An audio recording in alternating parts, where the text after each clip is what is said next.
Henna designing ക്ലാസ്സിലേക്ക് സ്വാഗതം. ഇന്ന് നമ്മൾ നോക്കുന്നത് നമ്മൾ പ്രാക്ടീസ് ചെയ്ത സാധനം എങ്ങനെ പ്രിസർവ് ചെയ്യാമെന്നാണ്. അതിൽ ഫസ്റ്റത്തെ മെത്തേഡാണ് ഇൻസുലേഷൻ ടേപ്പ് ഒട്ടിച്ചിട്ട് പ്രിസർവ് ചെയ്യാന്നുള്ളത്. നമ്മൾ പ്രാക്ടീസ് ചെയ്ത സ്ഥലത്ത് ഡിസൈനിൻ്റെ മേലെ ഇൻസുലേഷൻ ടേപ്പിൽ നല്ല വൃത്തിയായി ഒട്ടിക്കുക. അതിൽ എയർ കയറാതെ നോക്കുക എന്നുള്ളത് മാത്രം ഇവിടെ ശ്രദ്ധിച്ചാൽ മതി. നല്ല വലിച്ച് വൃത്തിയായി ഒട്ടിച്ചു കഴിഞ്ഞാൽ അത് അവിടെ സെറ്റാണ്. പിന്നെ നമ്മൾ ഈ ഭാഗത്തേക്കേ നോക്കണ്ട, നമ്മളുടെ ഡിസൈനൊന്നും ഇളകി പോരില്ല. പിന്നെ ഒരു കാര്യം നോക്കേണ്ടത്, ഇത് ഒട്ടിച്ചിട്ട് പിന്നെ പറിച്ചെടുക്കരുത് എന്നുള്ളതുള്ളൂ. നമ്മുടെ അടുത്ത മെത്തേഡാണ് ഫെവിക്കോൾ ഉപയോഗിച്ചിട്ടുള്ളത്. ഫെവിക്കോൾ നമ്മൾ പ്രിസർവ് ചെയ്യേണ്ട സാധനത്തിൻ്റെ മേലെ നല്ലോണം അപ്ലൈ ചെയ്യുക. അതായത് അതിൻ്റെ എല്ലാ മുക്കും മൂലയും എത്തണം. പിന്നെ അത് അപ്ലൈ ചെയ്യുമ്പോൾ കൈകൊണ്ട് ഈവനായിട്ട് സ്പ്രെഡ് ചെയ്യുന്നതായിരിക്കും നല്ലത്. വേറെ എന്തെങ്കിലുമൊക്കെ എടുത്ത് ചെയ്യുമ്പോൾ ചിലപ്പോൾ നമ്മുടെ ഡിസൈൻ കൂടെ ഇളകിപ്പോരും. ഈ കാര്യം മാത്രം നിങ്ങളുടെ മൈൻഡിലുണ്ടായാൽ മതി. ഫെവിക്കോൾ വെച്ച് ചെയ്യുമ്പോൾ ഒന്ന് ശ്രദ്ധിക്കണം, അത്രയേ ഉള്ളൂ.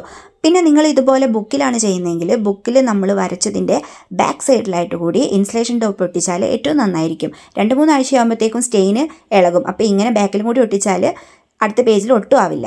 നമ്മൾ നോക്കിയ 2 മെത്തേഡിൻ്റെ വ്യത്യാസം ഞാൻ കാണിച്ചു തരാം. ഫെവിക്കോൾ ഒട്ടിച്ച ഭാഗമാണ് ഈ കാണുന്നത്. ഇവിടെ കണ്ടില്ലേ, നമ്മുടെ മൈലാഞ്ചിൻ്റെ സ്റ്റെയിൻ ഒന്ന് പരന്നിട്ടുണ്ട്. പക്ഷേ ഇൻസുലേഷൻ ഒട്ടിച്ചെടുത്ത് ഈ ഒരു വ്യത്യാസം വരുന്നില്ല. നമ്മുടെ ഡിസൈൻ അതുപോലെ തന്നെ പ്രിസർവ് ആയിട്ടുണ്ട്. നിങ്ങൾക്ക് ഏതാ ഇഷ്ടപ്പെട്ടതെന്നും നിങ്ങൾ ഏതാ ചൂസ് ചെയ്യുന്നതെന്നും കമൻറ്റ് ചെയ്യുക. സബ്സ്ക്രൈബ് ചെയ്യാൻ മറക്കരുത്.